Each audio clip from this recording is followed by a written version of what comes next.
BA part first year के लिए है।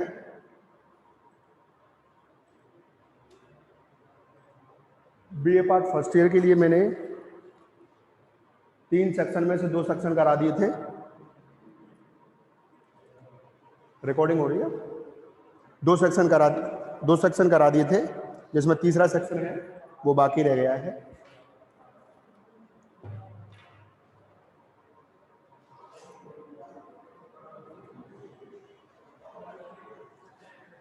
तीसरे सेक्शन का पहला क्वेश्चन चल रहा है हमारा, राजस्थान में जनसंख्या वितरण व घनत्व को प्रदर्शित करने वाले कारक या राजस्थान में जनसंख्या घनत्व व वितरण को प्रभावित करने वाले कारकों का वर्णन कीजिए।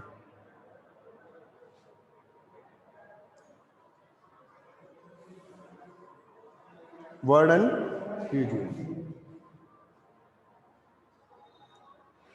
देखिए, किसी भी देश की जनसंख्या वहां के आर्थिक क्रियाकलापों को प्रभावित करती है। ठीक है, जनसंख्या, किसी भी देश की जनसंख्या वहां के आर्थिक क्रियाकलापों को प्रभावित करती है और उस देश की जनसंख्या जो है वो उस देश के आर्थिक विकास को भी प्रभावित करती है। फिलहाल हम पढ़ रहे हैं राजस्थान में जनसंख्या वितरण व घनत्व को। तो राजस्थान में जो जनसंख्या वितरण है और घनत्व है वो सभी जगह समान नहीं है, उसमें भिन्नताएं पाई जाती हैं और उसकी भिन्नताओं के पाए जाने के अनेकों कारण हैं। जैसे कि सबसे पहला कारण है भौतिक कारण। भौतिक कारणों में सबसे पहला कारण आता है उच्चावच। उच्चावच यानी कि किसी देश या किसी क्षेत्र का उच्चावच उस क्षेत्र विशेष के जनसंख्या को प्रभावित करता है। जहां समतल मैदानी भाग पाए जाते हैं वहां जनसंख्या अधिक निवास करती है और जहां ऊंचे नीचे पठार पहाड़ी क्षेत्र पाए जाते हैं वहां जनसंख्या कम निवास करती है। ऐसा ही राजस्थान के संदर्भ में भी है। राजस्थान के पश्चिमी मरुस्थलीय प्रदेश में रेगिस्तानी भाग होने के कारण, कृषि कार्य नहीं होने के कारण कम जनसंख्या निवास करती है, जबकि पूर्वी और दक्षिणी क्षेत्रों में अधिक जनसंख्या निवास करती है। मध्यवर्ती अरावली जो पर्वत श्रृंखला है वहां पर भी जनसंख्या वितरण है और घनत्व है वो कम पाया जाता है। दूसरा कारण आता है जलवायु। जलवायु है किसी भी देश की जनसंख्या को निश्चित रूप से प्रभावित करती है। जो अत्यधिक शीत या अत्यधिक उष्ण प्रदेश है वहां कम जनसंख्या निवास करती है और जो अत्यधिक सम जलवायु वाले हैं वहां जनसंख्या अधिक निवास करती है। जैसे भारत के संदर्भ में बात करें, भारत की जलवायु उत्तम है और इसलिए यहाँ पर सर्वाधिक जनसंख्या निवास करती है। लेकिन राजस्थान के पश्चिमी मरुस्थलीय क्षेत्र में अधिक तापमान, गर्मियों में अधिक तापमान होने के कारण या उष्ण जलवायु होने के कारण कम जनसंख्या निवास करती है, क्योंकि ऐसे क्षेत्रों में उनको उचित मात्रा में कृषि कार्य नहीं हो पाता है, कृषि कार्य नहीं हो पाता है और इसी के कारण वहां पर कम जनसंख्या निवास करती है। जबकि पूर्वी मैदानी प्रदेशों में जहां कृषि कार्य अच्छी मात्रा में होता है और उत्पादन भी अच्छा होता है वहां जनसंख्या अधिक निवास करती है। नेक्स्ट पॉइंट आता है आपका जल की उपलब्धता। यदि हम प्राचीन काल से ही बात करें तो विश्व की जितनी भी प्राचीन सभ्यताएं हैं, जैसे कि सिंधु घाटी सभ्यता है, सिंधु नदी के सहारे संपन्न हुई, मोहनजोदड़ो, ठीक है, मेसोपोटामिया की सभ्यता है, दजला फरात नदी ईरान इराक के पास संपन्न शुरुआत हुई। तो जितनी भी ये सभ्यताएं हैं उनका विकास नदी घाटियों के सहारे हुआ है और इसलिए क्योंकि जल की मानव के लिए ज्यादा उपयोगिता होती है और इसी के कारण यहाँ पर सघन जनसंख्या निवास करती है। जिन क्षेत्रों में नदियां या नित्यवाही नदियां या जल की प्रचुर मात्रा में पाई जाती है वहां सघन जनसंख्या निवास करती है और जहां जल की उपलब्धता कम होती है वहां विरल जनसंख्या निवास करती है। इसी संदर्भ में राजस्थान के पश्चिमी भाग में भी कम जनसंख्या होने का यही एक मुख्य कारण है, क्योंकि वहां पे नदियां वगैरह कम है और शुष्क मैदानी प्रदेश है, शुष्क रेतीला प्रदेश है, जिसके कारण कम जनसंख्या निवास करती है। अगला पॉइंट आता है आर्थिक कारण। आर्थिक कारण की यदि हम बात करें तो भौतिक परिस्थितियां प्रतिकूल होने पर भी किसी देश में कहीं कहीं भौतिक जो स्थितियां हैं, जैसे कि जलवायु है, मृदा है, ठीक है, बलुई मृदा है या रेतीली मृदा है, मरुस्थलीय मृदा है, वहां पे कम जनसंख्या निवास करती है। लेकिन जब आर्थिक क्रियाकलाप अधिक होते हैं उन क्षेत्रों में या कोई खनिज संपदा पाई जाती है तो वहां सघन जनसंख्या निवास करती है। जैसे पश्चिमी राजस्थान में वर्तमान समय में तेल के कुएं या तेल के भंडारों का पता चला है और उन तेल भंडारों की वजह से धीरे धीरे जनसंख्या घनत्व और वितरण भी अधिक होने लगा है। क्यों? क्योंकि वहां पे आर्थिक क्रियाकलाप आदि संपन्न हो जाते हैं। अगला पॉइंट जो आता है वो है सामाजिक एवं सांस्कृतिक कारक। सामाजिक कारकों में मानव एक सामाजिक प्राणी है जो कि अपने समाज और अपने क्षेत्र में रहना पसंद करता है। अपनी संस्कृति व समाज के जो लोग वहां पर निवास करते हैं उनके साथ में रहना वो पसंद करता है। अगला आता है राजनीतिक कारण। राजनीतिक कारणों के अंतर्गत मानव एक शांति प्रिय व सुरक्षा प्रिय प्राणी है और वो सुरक्षित एवं राजनीतिक दृष्टि से उथल पुथल वाली जो जगह होती है या एरिया होते हैं वहां रहना पसंद नहीं करता है। ठीक है, जैसे जम्मू कश्मीर में अक्सर बमबारी हुआ करती थी तो वहां भी मानव कम रहना पसंद करता है। ये तो थे आपके जनसंख्या घनत्व व वितरण को प्रभावित करने वाले कारण। अब बात आती है जनसंख्या वृद्धि के कारण। जनसंख्या वृद्धि के अनेकों कारण हैं। ठीक है, जैसे कि उच्च जन्म दर व निम्न मृत्यु दर, अशिक्षा व अज्ञानता। ठीक है, इसके अलावा धार्मिक कारण भी हैं। तो सबसे पहला कारण है उच्च जन्म दर और निम्न मृत्यु दर। वर्तमान समय में स्वास्थ्य सेवाओं में सुधार होने के कारण मृत्यु दर में निरंतर गिरावट होती जा रही है, मृत्यु दर कम होती जा रही है, लेकिन जन्म दर है वो यथावत बनी हुई है, जिसके कारण उच्च जन्म दर के कारण ही जनसंख्या वृद्धि की समस्या सामने देखने को मिल रही है। अशिक्षा व अज्ञानता। अशिक्षा और अज्ञानता के कारण प्रत्येक व्यक्ति परिवार नियोजन के जो साधन है, परिवार नियोजन कल्याण के जो साधन है उनका इस्तेमाल वो नहीं कर पाता है। उसके संबंध में जो भ्रांतियां हैं उन भ्रांतियों के कारण उनका उपयोग नहीं कर पाता है, जिसके कारण भी जनसंख्या वृद्धि हो रही है। धार्मिक कारणों में हमारे धर्म के अनुसार देखा जाए तो पुत्र प्राप्ति की इच्छा। प्रत्येक व्यक्ति अपने संतान पुत्र प्राप्ति के लिए ऐसा माना जाता है कि पिता को मुखाग्नि देने के लिए पुत्र की आवश्यकता होती है। ठीक है, फिर धार्मिक कारणों में हमारे जो समाज है उसमें विवाह की अनिवार्यता, विवाह करना आवश्यक हो जाता है। इन कारणों से भी कुछ धार्मिक कारण हैं जिनसे भी जनसंख्या वृद्धि हो रही है। राजस्थान में जनसंख्या वृद्धि से उत्पन्न जो समस्याएं हैं वो बहुत सारी समस्याएं सामने उत्पन्न हो रही हैं या आ रही हैं, जिसमें सबसे पहले है बेरोजगारी की समस्या। जनसंख्या वृद्धि के कारण वर्तमान समय में उचित मात्रा में लोगों को रोजगार नहीं मिल पा रहा है, जिससे बेरोजगारी की समस्या भी बढ़ती जा रही है। बेरोजगारी की समस्या बढ़ने के कारण ही विभिन्न प्रकार के और भी बेरोजगारी की समस्या बढ़ने के कारण ही विभिन्न प्रकार के और भी समस्याएं उनका जन्म होता जा रहा है। जैसे कि निर्धनता की समस्या। जब आप जनसंख्या अधिक होगी तो उचित मात्रा में बेरोजगारी की समस्या है वो बढ़ जाएगी और बेरोजगारी के कारण उनको उचित मात्रा में रोजगार नहीं मिल पा रहा है और रोजगार न मिलने के कारण भी निर्धनता में वृद्धि होती जा रही है। अगला है आवास की समस्या। जब जनसंख्या वृद्धि अधिक हो रही है और अधिक होगी तो उससे विभिन्न प्रकार के जो विभिन्न क्षेत्र हैं वहां पर आवास की भी समस्याएं जन्म लेती जा रही हैं। अब बात आती है जनसंख्या नियंत्रण, वृद्धि के नियंत्रण के उपाय। सबसे पहले शिक्षा का प्रसार, यानी शिक्षा का प्रसार किया जाए तो जनसंख्या को नियंत्रित किया जा सकता है। और परिवार नियोजन के जो साधन हैं, परिवार नियोजन कल्याण के जो साधन हैं उनके बारे में लोगों को जागरूक किया जाए। बाल विवाह पर रोक, जो कम उम्र में विवाह कर दिया जाता है बच्चों का, उस पर रोक लगाई जानी चाहिए। वर्तमान समय में 21 साल लड़कों के लिए और लड़कियों के लिए 18 साल तक विवाह की जो आयु है वो रखी गई है। नेक्स्ट, गरीबी को दूर करना। गरीबी को भी दूर किया जाना चाहिए जिससे कि जनसंख्या वृद्धि को नियंत्रित किया जा सके। मनोरंजन के साधनों में भी वृद्धि की जानी चाहिए जिससे कि इससे भी जनसंख्या वृद्धि को नियंत्रित किया जा सकता है। अगला क्वेश्चन आता है आपका,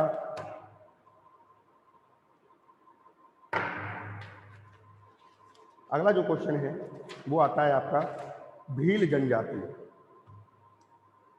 देखो, भीलों के आवास अर्थव्यवस्था, रीति रिवाज, सामाजिक व्यवस्था और रहन सहन। भीलों के संदर्भ में यदि हम बात करें तो भील जनजाति उदयपुर, डूंगरपुर, बांसवाड़ा आदि जिलों में पाई जाती है। ठीक है, और इसके अलावा चित्तौड़गढ़ जिलों में निवास करती है। चित्तौड़गढ़ जिले में निवास करती है। भील लोग अपना जो उद्गम मानते हैं वो भगवान महादेव शिव से मानते हैं, और वो भील जो शब्द है वो द्रविड़ भाषा के बील से लिया गया है, जिसका मतलब होता है तीर चलाने वाले व्यक्ति। यानी कि तीर चलाने वाले जो व्यक्ति होते हैं वो क्या करते हैं, वो ही भील जनजाति कहलाती है, ऐसा माना जाता है। और भील जनजाति के भोजन, वस्त्र, जो डूंगरपुर और बांसवाड़ा और उदयपुर, चित्तौड़गढ़ में निवास करते हैं, उनके भोजन वस्त्र की बात करें तो ये लोग मक्के की रोटी और इसके अलावा लापसी होती है, खिचड़ा है, खमन ढोकला है, ये इनके मुख्य खाद्यान्न पदार्थ हैं। इनको ये खाने के उपयोग में लेते हैं। परिवार और समाज के संदर्भ में बात करें तो इनका परिवार है पितृसत्तात्मक है, यानी कि जो भी जैसे कि हम लोगों में होता है कि हमारे पिताजी के, हमारे नाम के पीछे हमारे पिताजी का नाम आता है, ठीक है, और हमारा जो पितृसत्तात्मक परिवार है वही परिवार इनमें भी पाया जाता है। क्योंकि एक दूसरा परिवार और होता है जिसके कहते हैं मातृसत्तात्मक परिवार। भारत की कुछ जनजातियों में मातृसत्तात्मक परिवार भी देखने को मिलता है। ये मातृसत्तात्मक परिवार जो है उसमें पुत्र और पुत्रियों के नाम के पीछे माता का नाम आता है, इसलिए उनको हम मातृसत्तात्मक परिवार कहते हैं। तो भील जनजातियों में पितृसत्तात्मक परिवार पाया जाता है, जिसमें परिवार का मुखिया जो होता है वो सबसे बुजुर्ग व्यक्ति होता है, सबसे बुजुर्ग व्यक्ति होता है जो परिवार का मुखिया माना जाता है। त्योहारों की यदि बात करें तो भील जनजाति में मुख्य रूप से होली इनमें बहुत उल्लास के साथ मनाया जाता है। इसके अलावा ये दिवाली, ठीक है, दिवाली, दशहरा आदि त्योहारों को बहुत उल्लास के साथ मनाते हैं। इसके साथ में होली लगभग इन लोगों में 10 दिन तक खेले जाते हैं। 10 दिन तक होली का त्योहार मनाया जाता है। धर्म, जादू टोनों में ये अत्यधिक विश्वास करते हैं। आवाज आ रही है? धर्म और जादू टोनों में ये अत्यधिक विश्वास करते हैं। अंधविश्वासी बहुत होते हैं। ये लोग शिव के बड़े उपासक होते हैं और शिव के लिए ये समय समय अर्थव्यवस्था, भील लोग जो है उनका अर्थव्यवस्था का आधार मुख्य रूप से आखेट, कृषि कार्य होता है।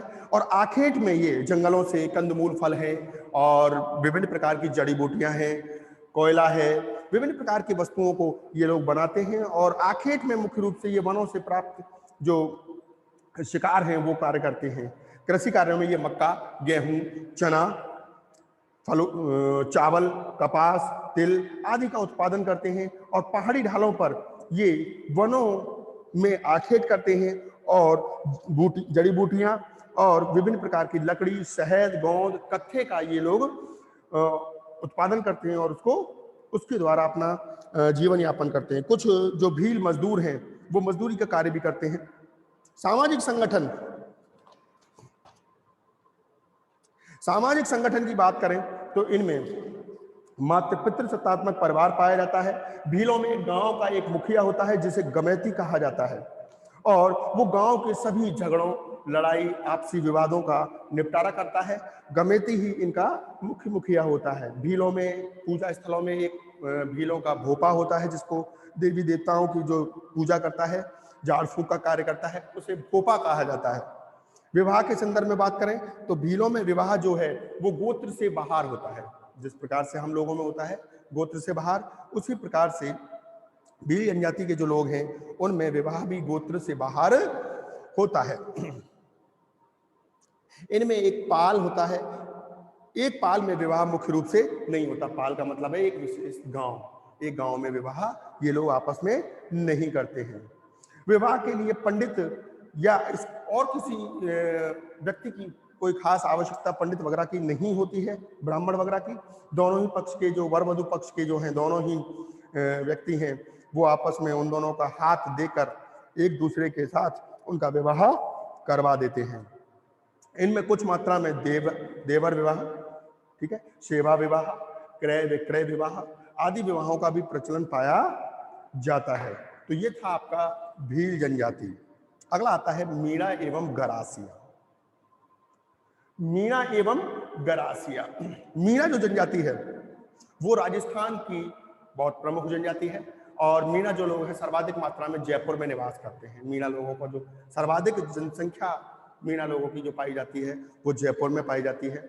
मीणा लोग हैं मुख्य रूप से राजस्थान में 2001 की जनगणना के अनुसार यदि हम बात करें तो 2001 की जनगणना के अनुसार 12.60% जो जनसंख्या है वो अनुसूचित जनजाति की है और उस जिसमें से 15.38% ग्रामीण तथा 2.53% शहरी जनसंख्या है।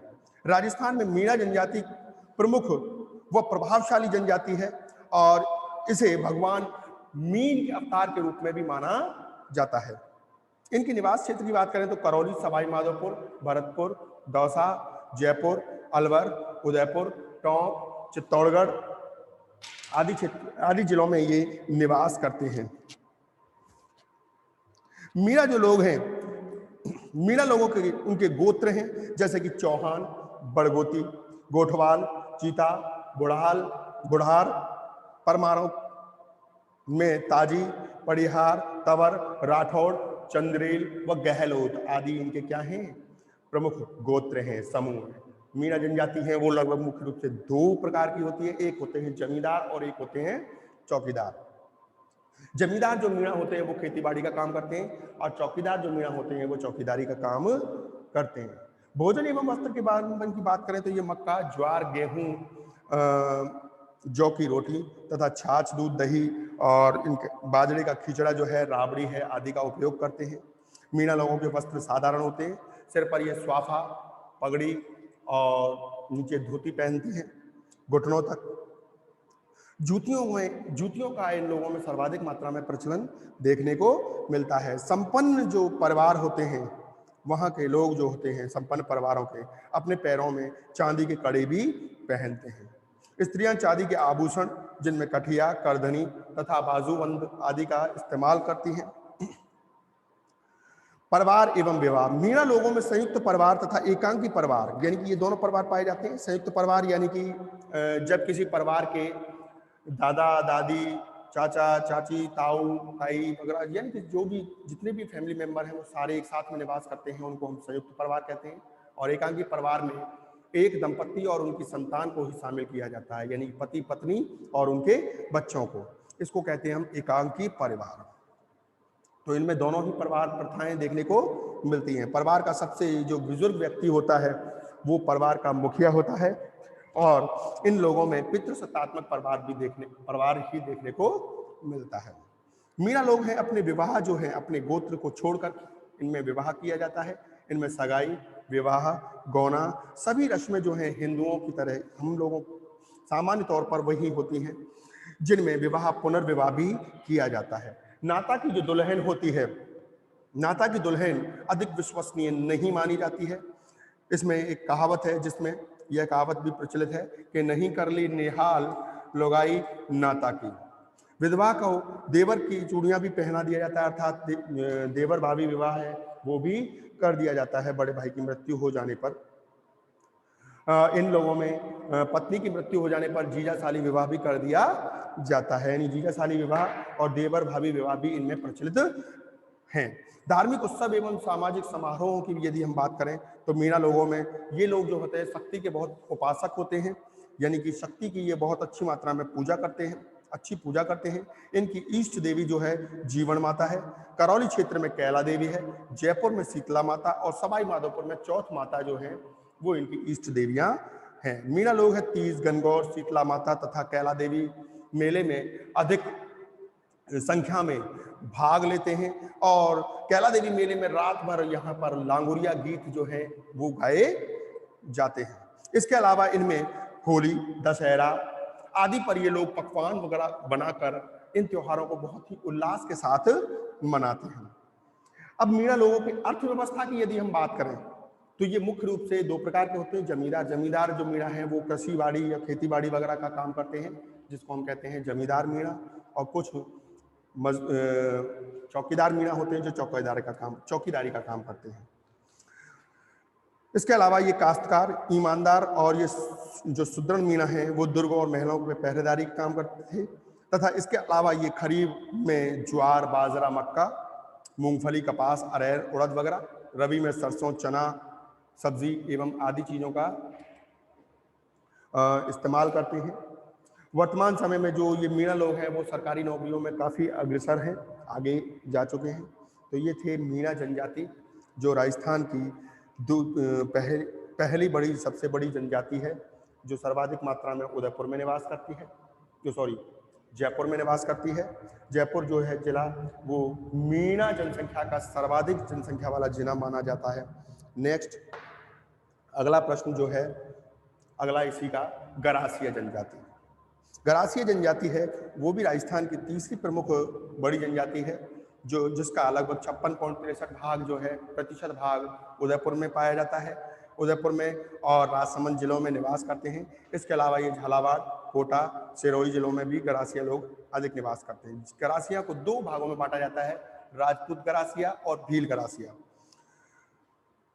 उत्पत्ति, गरासिया जनजाति के जो लोग हैं वो चौहान एवं अन्य राजपूतों की संतान मानी जाती हैं। इन लोगों में भील जनजाति के संपर्क में आए उन्हें भील गरासिया कहा गया, और जो राजपूत के संपर्क में आए उनको राजपूत गरासिया के नाम से जाना गया। भोजन व वस्त्र, गरासिया लोग हैं मक्का, गेहूं, जौ, चना आदि का प्रयोग करते हैं। धोती, कुर्ता और अंगरखी पहनते हैं तथा स्त्रियां घाघरा, ओढ़नी पहनती हैं। आभूषणों में यदि हम बात करें तो हाथी दांत के चूड़े, प्लास्टिक की चूड़ियां और चांदी के कड़े वगैरह आभूषणों का इस्तेमाल करते हैं। धार्मिक उत्सव और अर्थव्यवस्था, गरासिया लोग हैं वो धार्मिक रूप से देखा जाए तो शिव के बहुत बड़े उपासक होते हैं, और जादू टोनों में ये लोग विश्वास रखते हैं तथा ये लोग सफेद पशु को बहुत ही पवित्र मानते हैं। सफेद रंग का जो भी पशु हो उसको ये लोग पवित्र मानते हैं। गरासिया लोगों में होली, गणगौर बड़ी श्रद्धा के साथ मनाया जाता है तथा गरासिया लोग हैं आनंददायक जो इनका नृत्य है वो है गरबा। गरबा नृत्य इनका सबसे आनंददायक नृत्य होता है, और इसके अलावा वालर नृत्य, गैर नृत्य भी इन लोगों में प्रसिद्ध है। गरासिया लोग अपना आर्थिक जीवन व्यतीत करने के लिए कृषि एवं पशुपालन का कार्य करते हैं, लेकिन अब वर्तमान समय में ये मजदूरी का कार्य भी करने लगे हैं। गरासिया लोगों की जो सामाजिक व्यवस्था आती है, पॉइंट आता है सामाजिक व्यवस्था। गरासिया लोगों की जो सामाजिक व्यवस्था है इसमें पितृसत्तात्मक परिवार व्यवस्था तथा परिवार के मुखिया की आज्ञा सर्वोपरि होती है। प्रत्येक गांव में एक पंचायत होती है जिसका प्रधान मुखिया पालवी के नाम से जाना जाता है। पालवी, ये पंचायत उनके सामाजिक जो झगड़े हैं, आपसी ग्रामीण जो झगड़े हैं, उनके विवादों का निपटारा करने का कार्य करती है। विवाह, गरासिया लोगों में 3 प्रकार का विवाह होता है। पहला है मोरबंदिया। मोरबंदिया विवाह में हिंदुओं के समान ही मोरबंदिया विवाह, जिसमें सगाई, फेरे, चौरी ब्राह्मण के साक्षी के समान के रूप में माना जाता है और ब्राह्मण को पूर्ण दक्षिणा देकर विवाह संपन्न किया जाता है। अगला है पहरावना। इस विवाह में नाम मात्र के फेरे होते हैं तथा ब्राह्मण की सेवाओं को भी यहाँ पर नकारा जाता है, यानी कि ब्राह्मण की कोई आवश्यकता नहीं होती। और तीसरा विवाह होता है इनमें तन्ना विवाह। तन्ना विवाह में न तो फेरे होते हैं और ना ही ब्राह्मण को साक्षी माना जाता है, बल्कि दूल्हा पक्ष द्वारा दुल्हन के माता पिता को कन्या स्वरूप उसका मूल्य चुकाना पड़ता है। यानी कि दूल्हे का जो पक्ष है वो दुल्हन के माता पिता को कन्या, यानी उस कन्या जो उनको दी जाएगी उसके बदले में कुछ उसका मूल्य चुकाता है, और चुकाने के बाद में ही विवाह को संपन्न माना जाता है। जब कोई युवक जो उसे विवाह करने का इच्छुक है, यदि कोई लड़की जंगल में चराने चली जाती है अपने पशुओं को, तो उसको यदि कोई भी विवाह का युवक जो उससे विवाह का इच्छुक है तो वो उसको छू लेता है और उसके बाद में उसको गांव में आकर उनके माता पिताओं से बात करके उनकी शादी कर दी जाती है। तो इस प्रकार से इनमें मुख्य रूप से 3 प्रकार के इसमें विवाह गरासिया जनजाति में देखने को मिलते हैं। तो अभी मैंने आपको ये भील, मीणा और गरासिया जनजाति तीनों बता दी हैं, आपको समझा दिया है। ये क्वेश्चन है जरूर आएगा, और भील, मीणा, गरासिया तीनों में से एक जनजाति निश्चित तौर पे आएगी। अगला जो आपका जो क्वेश्चन है वो बनता है आपका राजस्थान में भवन निर्माण सामग्री, यानी कि राजस्थान जो है वहाँ पर भवन निर्माण सामग्री कौन कौन सी है राजस्थान में, और भवनों में किन किन चीज़ों का इस्तेमाल किया जाता है जिसके द्वारा मकानों और भवनों का निर्माण किया जाता है। तो राजस्थान के संदर्भ में या किसी भी क्षेत्र के संदर्भ में बात करें तो किसी भी क्षेत्र की या किसी भी देश की या किसी भी प्रदेश की जो भवन निर्माण सामग्री है वो वहाँ के पर्यावरण और प्रकृति के आधार पर निर्धारित होती है। जैसे उदाहरण के तौर पर हम बात करें राजस्थान में आपके करौली सवाई माधोपुर के एरिए में पत्थर वगैरह अधिक मिलते हैं, तो इसलिए दीवारें वगैरह है और जो मकान की छत है वो पट्टियों की बनाई जाती है। उसका मुख्य कारण जो है वो यही है कि यहाँ पर भवन निर्माण के लिए पत्थर आसानी से उपलब्ध हो जाता है। तो किसी भी क्षेत्र की जो भवन निर्माण सामग्री है वो वहाँ के प्राकृतिक पर्यावरण के आधार पर ही निर्धारित होती है। राजस्थान की यदि हम भवन निर्माण सामग्री की बात करें तो राजस्थान की भवन निर्माण सामग्री को मुख्य रूप से 3 भागों में बांटा गया है। सबसे पहले पश्चिमी राजस्थान में भवन निर्माण सामग्री, दूसरा है अरावली जो पर्वतीय प्रदेश है यहाँ पर भवन निर्माण सामग्री, और तीसरा है दक्षिणी पूर्वी राजस्थान एवं चंबल घाटी क्षेत्र में भवन निर्माण सामग्री। तो सबसे पहले हम बात करते हैं पहले पॉइंट की, पश्चिमी राजस्थान में भवन निर्माण सामग्री। पश्चिमी राजस्थान में भवन निर्माण सामग्री की यदि हम बात करें तो यहाँ पर विस्तृत उपलब्ध क्षेत्र, बहुत बड़ा क्षेत्र है यहाँ पर पश्चिमी राजस्थान में। इसके अलावा यहाँ पर शुष्क जलवायु, कठोर एवं धरातल जो है वो बलुआ और बालू का स्तूपों से युक्त है। कहीं कहीं पर चट्टानी मरुस्थल भी पाए जाते हैं। इस प्रदेश में घास, खेजड़ी वृक्ष, छोटी छोटी टहनियाँ, झाड़ फूंक, ये सारी चीज़ें पाई जाती हैं। इसलिए यहाँ के अधिकांश घरों को गोलाकार मिट्टी की दीवार तथा घास फूस से बनाया जाता है। शेष छत को जो है वो पन्नी घास होती है एक, और उसके द्वारा शंकु आकार में इसकी छत को बनाया जाता है। इन गोल घरों को झोंपा भी कहा जाता है। क्या कहा जाता है? झोंपा या भूपा। झोंपा या भूपा कहा जाता है।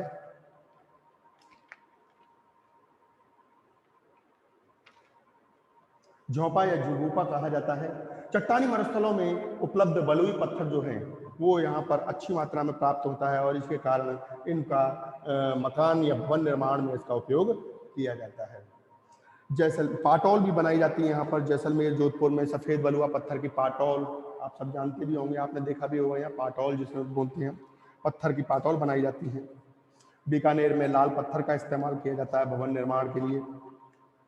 जैसलमेर में जैसे कि सोनार का किला है, जैसलमेर में पीले पत्थर का बना हुआ है। जोधपुर में मेहरानगढ़ है, जसवंत थड़ा है, उम्मेद भवन है, ठीक है, सामान्य भवन है। ये जो सारे हैं वो जोधपुर में पत्थर खंडों से ही निर्मित हैं। बीकानेर का लालगढ़ जो है, बीकानेर का लालगढ़ किला वो भी पत्थर से ही बना हुआ है। अरावली पर्वतीय क्षेत्र में भवन निर्माण सामग्री की यदि हम बात करें तो अरावली पर्वतीय क्षेत्र में कृषि योग्य भूमि है वो बहुत कम है। उसकी कमी के कारण ही यहाँ पर सघनता भी बहुत कम है लोगों की। किंतु मरुस्थलीय क्षेत्रों की अपेक्षा यह क्षेत्र उदयपुर, डूंगरपुर, भीलवाड़ा, अजमेर, अलवर, जयपुर, दौसा, करौली, सवाई माधोपुर, सिरोही जिलों में विस्तृत है। जहाँ पर जिसमें मुख्य रूप से बांस की लकड़ी, पत्तियां, घास, मिट्टी वगैरह आदि के इस्तेमाल किए जाते हैं। इसके अलावा छतों को बनाने के लिए इसमें खपरेल आप शायद नहीं जानते हो, जानते भी हो, खपरेल होते हैं मिट्टी के। पहले केलू, आज तो नहीं बनते, पहले बनाते थे। कुम्हार जो है मिट्टी के एक केलू बनाता था, छोटे छोटे, जैसे कि अब वर्तमान समय में 3 सेट आता है, उसी प्रकार से छोटे छोटे केलू होते थे। लगभग 1 feet by 1.5 feet by 1 feet के केलू होते थे। उनको उसमें जैसे कि स्टेपलर की पिन होती हैं दोनों किनारों में, उनको 2 को तो यूं रखा जाता था और 1 को उसके ऊपर, तो वो नालियां सी बन जाती थी, उनमें एक बूंद भी पानी नहीं जाता था। उनको बोलते हैं खपरेल। देसी भाषा में उसको केलहू के नाम से जाना जाता है।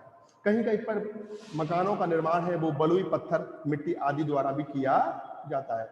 उदयपुर, भीलवाड़ा, जयपुर, दौसा, अलवर में, और वर्तमान समय में अब इस समय जो है कंक्रीट और सीमेंट के मकान बनने लगे हैं।